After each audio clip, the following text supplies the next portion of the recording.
We're just starting up a little early so everything can connect as we do every month, because that's just the vibe that we have. So bear with me. Okay, I see that. Yeah, we're just going to give it a minute until 8:30 hits, but I just wanted to give it a little bit so people could have the chance to hop on if they wanted to. So I just don't do it last minute. Got to remember to do that in the first place. But I hope everybody's doing well so far. Some things to note. We are in the middle of migration season. I know we've had a few reports of grosbeaks in the area. So keep an eye out for any fun birds that might visit the feeders as well. And we are still in hummingbird season. A lot of them are starting to shift around, but a lot of them don't migrate. The end of it, anyways, doesn't usually migrate out until mid-October. So a good way of reference for that too is if you have a lot of hummingbird activity, 2 weeks after your last hummingbird sighting is a great time to go ahead and bring those feeders in, because you've also given the birds that are still a little bit farther north time to migrate down as well too. So if you happen to notice that as well, feel free to pay attention to that and bring them in when all that happens too. So essentially that's so things going on as well. I'm always sometimes prepared for these, but not always. So we're just going to waste some time. Good morning! See, somebody's logged on. Thanks so much for popping in. We're just waiting until 8:30 just because that would make things easier. I hope your morning is going well.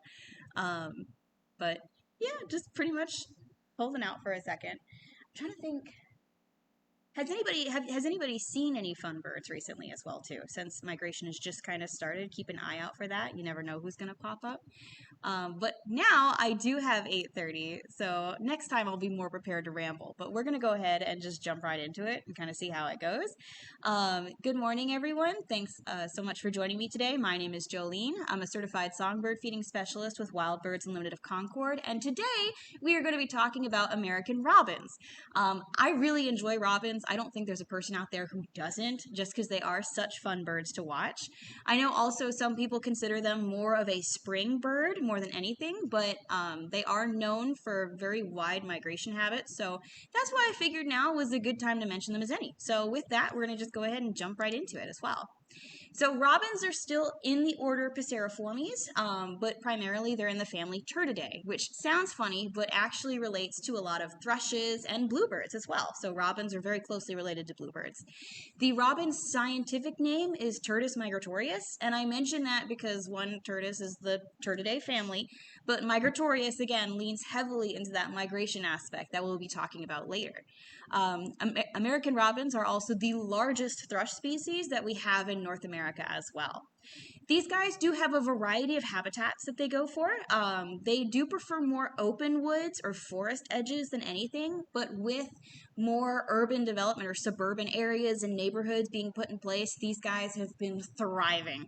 So they do definitely take advantage of farmlands and suburban parks as well too. You can also find a lot of activity by water sources as well. They use that both just for general hygiene of drinking and staying clean, but also for nesting as well. So if you have ponds or streams or anything like that, you can find some robin activity there too. So like their scientific name suggests, these birds have a lot of interesting migration habits, so I want to talk about those a little bit.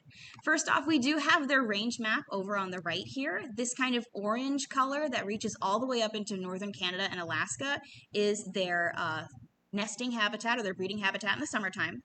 The purple here is their year-round range. So they are found from east to west coast in the United States. They travel up on the coasts of Canada as well too into Alaska, which is really interesting. Their wintering habitat does go down all the way into Mexico and some of the Caribbean as it gets cooler in the wintertime too. So they'll push down a little bit farther as well too. Even though these birds have such a wide range, they're considered more of a short distance migrant, because you're not usually going to see a robin start all the way from the top and go all the way to the bottom. It's a little bit shorter than that, but that's the range that you can kind of find them in. They are not dedicated to one specific area for their wintering or nesting habitats, and they don't have any like strong connection to a certain location. So they kind of go wherever it pleases them. And a lot of the times you can have some birds that migrate one year and then not the next. So it definitely depends on what's going on, what food resources are available, what the weather patterns are like, and all that kind of stuff. But just to show kind of an example, some with like different banding practices, people have been able to record where certain individuals have been found.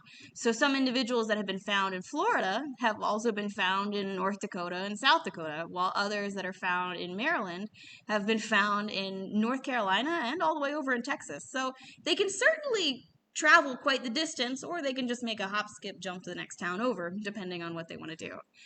These birds are also known for very large flocks in the wintertime. So they usually start flocking together in August and September, and then they start making their movements in October, again, depending on food resources and weather patterns as well.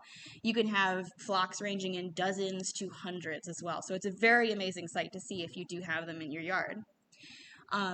And now, like I said, probably everybody has seen a robin once before, but it is good whether it's like as a mascot or on TV or in person.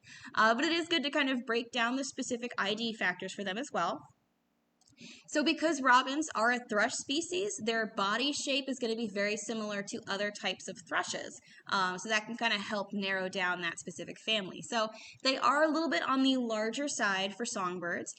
They have a large round belly, and they usually have longer tails and a longer oh my goodness, I did that the wrong way. Longer tails and a longer leg as well. Their beaks are they're pretty straight, but they are a little bit pointed and curved at the tip of it as well. Now for these birds, they're usually kind of a gray-brown color on the wings, the back, and the tail. Their head is usually darker, especially for the males, so they have a blacker head, and then they have the gray on the wings and the back. On the belly, they do have that kind of rust, kind of orange-brown color on the breast, and as you go lower on the belly, they do have a white patch as well. And they do have a tendency on their head to have eye rings of some kind, so a partial eye ring around the eye. And then they do have streaking or stripes on the throat as well. Your main difference between the males and the females is the fact that the males have that darker contrasting color between the head and the back color of the feathers. While the females are often a little bit more like dull or paler in comparison and just don't have as much of that contrast going on. They also have less kind of stripes on the throat as well. So it's a little bit more subdued in that kind of sense. With their song, this one is iconic once you know what to look for, but it sometimes can be confused for other species songs. So in this case, for robins, they have the same tempo and rhythm throughout the song, and they only pause at the end of the song where there's a break, and then they start the song all over again. So some people say it sounds kind of like cheerily, cheer up, cheerily, cheer up, but a lot faster. Then there's that break, and then they start again. So with that, let's go over here. I think the volume is okay. Sorry if it's too loud.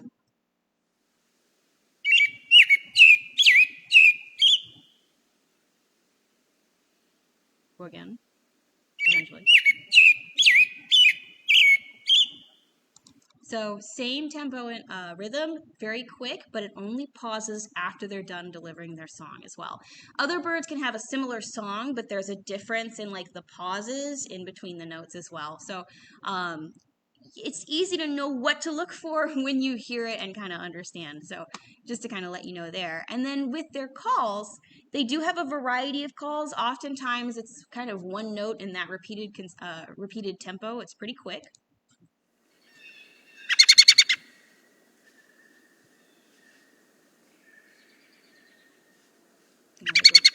There we go. So that can change a little bit, but that's usually the one that you will hear from a robin most of the time. Something similar to that as well. Now, because robins have such a large range, and this happens with birds that have this kind of range, they usually have populations that are separated by mountain ranges or deserts or things like that. And when those populations are separated, they can kind of evolve or change just a little bit in comparison to others in different locations. So robins actually have 7 different subspecies that can be found all throughout North America. Depending on where they live, they either have darker coloration, kind of paler coloration, smaller, they're a little bit larger. So it definitely depends on location. For us in the east, we have robins that are very dark and rich in coloration, while those out west, they might be a little bit more duller in comparison. So it depends on where you go, but these are all still American robins all the same, but it's just really interesting to note those differences. You see they have the same shape, same kind of legs, tail, head shape as well too, and the colors vary just a little bit, but the overall pattern is still the same.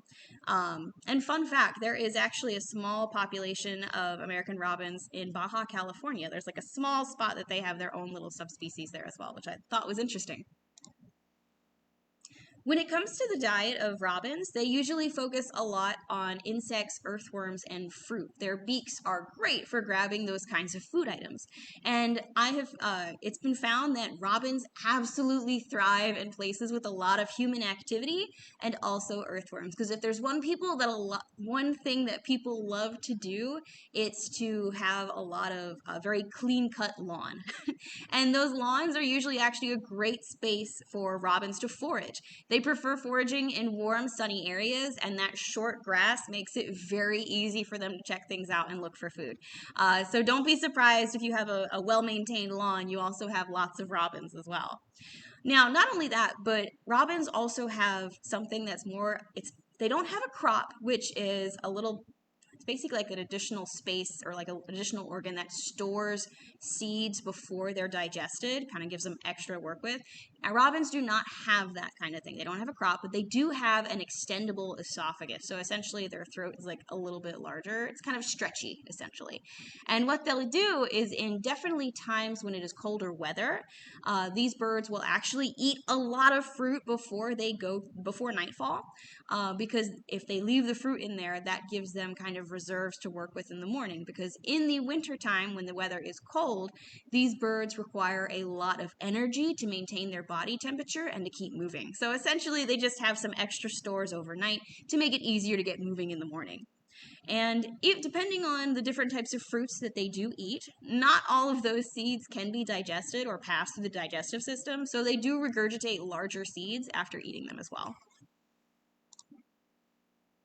Now, there are two different ways that robins forage, which I never get tired of watching them. The first one that people might not see all the time, once I find the right one, is that they will just kind of sit in a tree and glean the insects or fruit from the tree as well too. So again, these birds are larger and they are more of a ground forager than anything. So they do require a nice stable perching point to be able to access these fruits or insects as well. But once they have that, they have no problem kind of accessing food from the tree itself. So you can see them foraging in the trees, and it is a very fun behavior to watch. They make it look so easy, I swear. And then there's also this one that might be a little bit more common for what people are used to seeing from robins. So they specialize in being ground foragers. And the way that that process works is usually they'll kind of stop, they'll walk a little bit, they'll stop, they'll investigate, and either if they find prey, they'll pick it up and eat it, or they'll kind of keep going to do that behavior. They do usually check sometimes with one eye to kind of really focus on it, and then they might check the other way to make sure they definitely see where it's at before they go for it. But it's a very simple process for them. The movement that they make can also help flush out any potential insects that could be on the move, which helps get their attention a little bit better as well too. I don't think I've ever seen a robin miss. They usually seem like they do pretty well for themselves, and they look like they have the easiest time with foraging, but they definitely make a good time of it for sure. So usually as well, you'll see like sometimes 5 or 10 robins in like the same field kind of foraging in different spots. And I don't think I ever could get tired of watching a robin do that. It is a lot of fun. Let me see. All right. And something that can also happen too is robins, because they are larger birds, they do sometimes go for larger prey. So just larger insects, or if a worm is just a little bit wriggly, they will kind of smack their prey around in order to stun it before they eat it. Plenty of birds do this, but it might be a little bit more noticeable considering robins are a little bit on the larger end as well. Now, some other behaviors that these guys have, especially right before nesting season, is that usually when it comes to that period, males will arrive before the females to kind of stake out a territory. And males are often more aggressive than the females in general. Sometimes they focus more on keeping other males away than defending like the actual territory, but they'll either charge or chase, and then they can defend their territory with vocal or aggressive displays depending on what's going on. In the wintertime, depending on like what flock they're with or what resources are like, they can also defend fruit reserves in the wintertime. But something that I find interesting is that you can tell who's guarding the territory with the fruit and who's invading the territory with the fruit, because people have found that the intruders will pick fruit in somebody else's territory 3 times as fast as the original defender of the territory, because it kind of reminds me of like dogs when you tell them what are you eating and to drop it, they'll just kind of eat it faster so they can make a quick getaway. So I just find that funny. Like we mentioned, these birds are great at flocking, and they do a lot of that behavior in the winter time. This helps improve foraging success for them as well, because you've got more eyes, so you know better places to forage. And that kind of loose flocking style is also great because the way that the robins move, again, they don't have a specific direction that they go, but essentially they'll go wherever the fruit is and whatever the weather patterns are like. So this can change from year to year and month to month. So what'll happen is when they eat this fruit and when they go to different locations, they often will, of course, pass any seeds or potentially like regurgitate any seeds that are still able to sprout new. So they're very good at changing the general range of certain plants that they eat as well, which is interesting. When it comes to nesting season, which of course we are now pretty much at the end of, so just in general, if you have any nest boxes, now is a good time to kind of check those up and clean those up. These guys nest primarily in April and July, sometimes in August, but that's kind of their busier time period. They're going to be looking for nesting sites that are either on the ground or in nice treetops. They usually, because they are larger birds, go for something that has firm support and protection from above. So usually you find robin nests right below the thickest layer of foliage in the tree. So wherever the most leaves are, you will find the robins just underneath that as well. And of course, because they are so used to human oh my goodness, I would say human habitats, but that's just what we're going to roll with. They will nest on human-made structures as well. So light fixtures, gutters, you can definitely have these guys as a visitor at your house for sure. The females are the ones that build the nest, and oftentimes it can take 5 to 7 days, but it can take up to 2 weeks depending on mud consistency, because as you can see here, they definitely get really busy using mud in their nest as well too, so we're going to look at that shortly.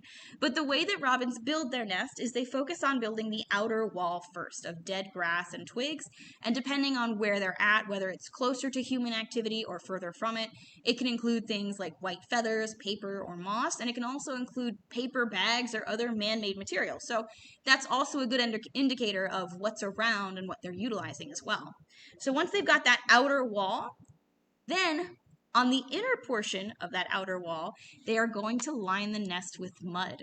And essentially, the way that works is they'll just take mud, they'll drop it in the nest, and they'll kind of use like a portion of their wing or their body to push the mud into place so that they have a nice cup shape as well too, which is really cool. So let me see. So here you can see where the mud is kind of lined up on the side. And once the mud has dried and set, then they're also going to do a final lining of dry grass as well too. Some scientists have actually measured weighed old nests that have been used, and they found that the mud is about 35% of the nest weight at times. So it's definitely a good portion of the nest itself. Now these nests are sturdy, and all things considered, if it's got good protection from the rain and everything is good, it can last until the year afterwards. Sometimes robins will reuse it, but for the most part, they're more interested in building a new nest. However, other birds will totally take advantage. So people have noted that there's a lot of activity out in Oregon that the kingbirds will actually utilize old robin nests for their nest that season as well. When the nest is finally built, these birds have anywhere from 2 to 3 broods with 3 to 4 eggs.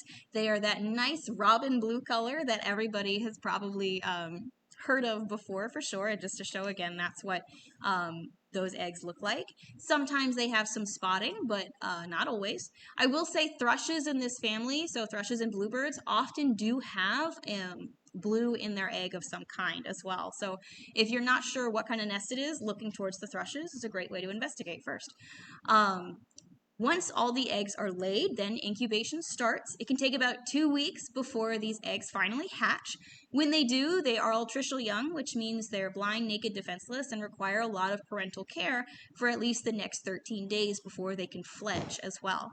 One thing that is interesting is that people have found that the adult robins often show up on the nest at the same spot when they come to feed the young, and the young have kind of figured that out. So there is a lot of competition between the nestlings for the best spot to get fed as well. The begging intensity, so how loud the young are, is directly dependent upon who the loudest sibling is. So if there's one sibling that's really loud and really tall and really trying to get their attention, then you know that the other ones are going to be doing the same. But if they're all relatively quiet and chill, then you know that's going to be the overall nest as well too. So just I'll have different examples of that in just a second. So both parents do feed the young. Those first few days, they do regurgitate a lot of food for the young, but after that, they move on to solids such as grubs, earthworms, and some plant material as well.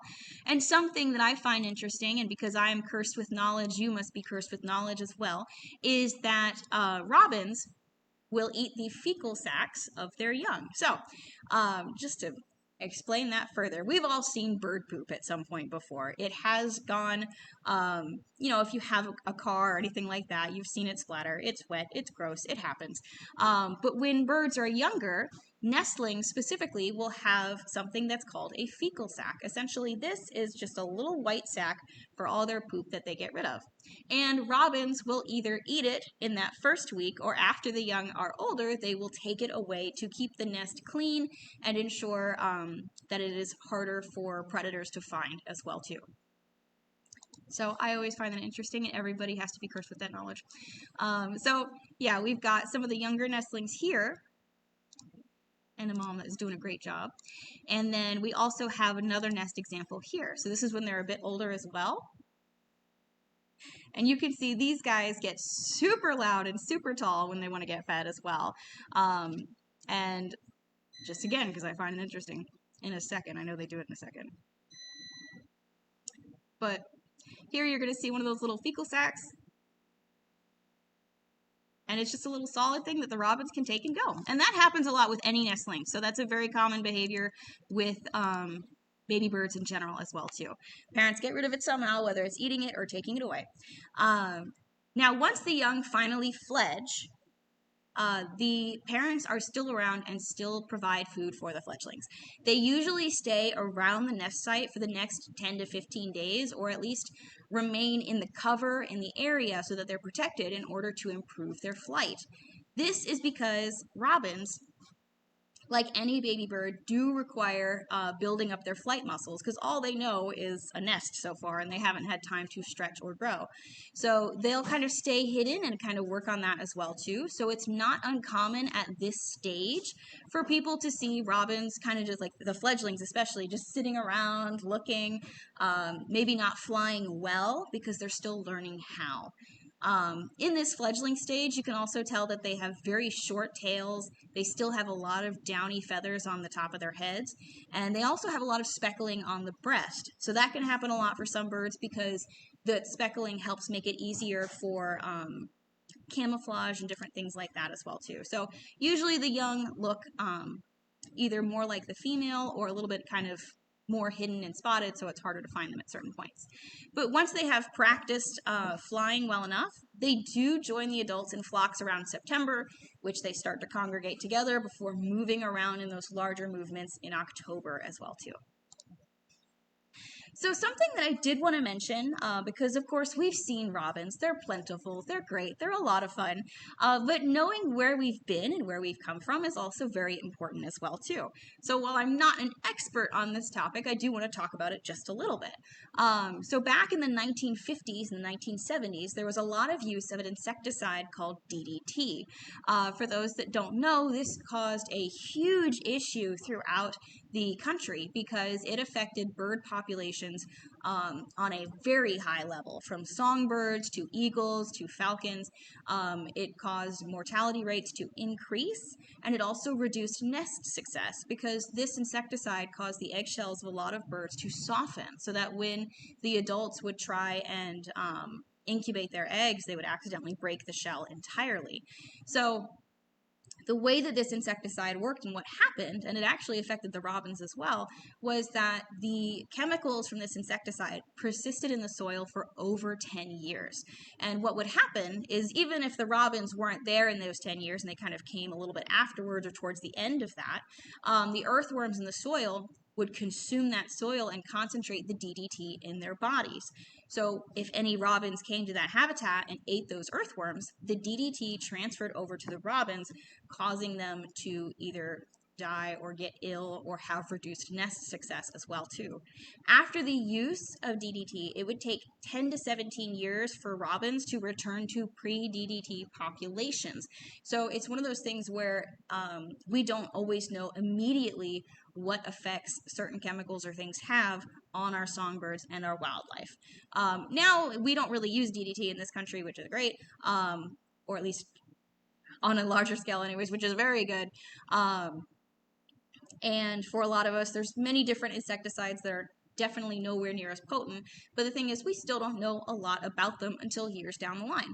Am I saying to avoid insecticides these days? No, because I know sometimes that's a requirement and that's a must for some people, but definitely considering what areas you can leave to remain kind of unattended, to let grow and have wildlife take advantage of those insects and other things naturally is really good. And also, doing what you need to also keep your house I don't know, keeping the insects out of your house, all that kind of stuff. But anyways, it's just kind of stuff to consider. They're doing really well now, but this was a major issue that happened and affected a lot of songbird and bird populations in general. So I just kind of wanted to bring it to your attention. Always do your research as to what you're using and what you're implementing in your yards as well too. So when it comes to attracting robins in general, what are the best ways to do it? Obviously, the first one is if you do have a lawn. An area that's just kind of open, unattended, short grass. They love that. That is some top quality robin foraging area for them because they love those earthworms or grubs if you have them available. And if you have a freshly watered lawn, especially during nesting season, that makes it very easy for the juveniles to pluck earthworms out of the ground. It just helps them get a little bit more easy practice in as well too. But if you do have feeders and you want to try and get them to the feeders, these birds, again, they're a little bit larger and they're primarily ground foragers. So having a ground feeder or a tray or platform feeder is going to be best for them. Dried or live mealworms are going to be great. That's, again, easy insects for us to offer that the robin would be interested in. But you can also offer suet or bark butter, specifically bark butter bits that you can put in a tray that's easy for them to access is also a great time. And for these guys too, you could also offer fresh or dried fruit, whether that's cut up like blueberries, raspberries, strawberries, grapes, all that kind of stuff. You can offer that stuff too, but just keep in mind, we don't want anything to ferment as well. So if you're worried about that, dried fruit is also a great option as long as it has no additives or no sugar-free things as well. Just keep it as natural as possible there. If you don't have a lot of options for feeders, robins love a really good water source. So if you have a bird bath or just like a pan that you have set outside in the yard that you kind of keep for wildlife, robins, if they're in the area, will take advantage of that. That's a great way to attract birds you don't normally get at the feeder. So you never know who's going to show up as well. And if you have anything in your yard that also has fruiting plants are also going to be great for robins. So holly bushes, blueberry, mulberry, cherry, winterberry. You saw earlier in the video, I don't know my trees, if it was cedar berries or juniper or anything like that, but they will also take advantage of those. So having native plants in the area is also a great option as well too. So thanks, definitely kind of consider those options if you have that available in your area as well. Oh, there was sorry, I saw the comment. Also, first off, good morning, Joe. Thanks so much for coming in. And then somebody said, another Wild Birds Unlimited back in Illinois. And I'm so sorry, I don't know how to pronounce your city name. Love watching and listening to your presentation. So informative. Keep up the good work. Oh, thank you, guys. Appreciate that. Oh, I don't know if it's Joliet is a city in Illinois. I'm so sorry. But thank you so much for stopping in. I really appreciate it. So with that said, that was all kind of I have to offer today as well. The resources that I grabbed all this from definitely range a little bit. So we've got Macaulay Library at the Cornell Lab of Ornithology, which is a fantastic resource to check out different photos, images, videos that anybody around the world posts as well. It's a great scientific archive and resource if you want to learn more about certain birds' behaviors and how they work. All About Birds is a great, easy resource to investigate as well too. Definitely something to look at if you want to learn more as well. For those in the area, if you feel like coming by and shopping today, we do have a coupon for you.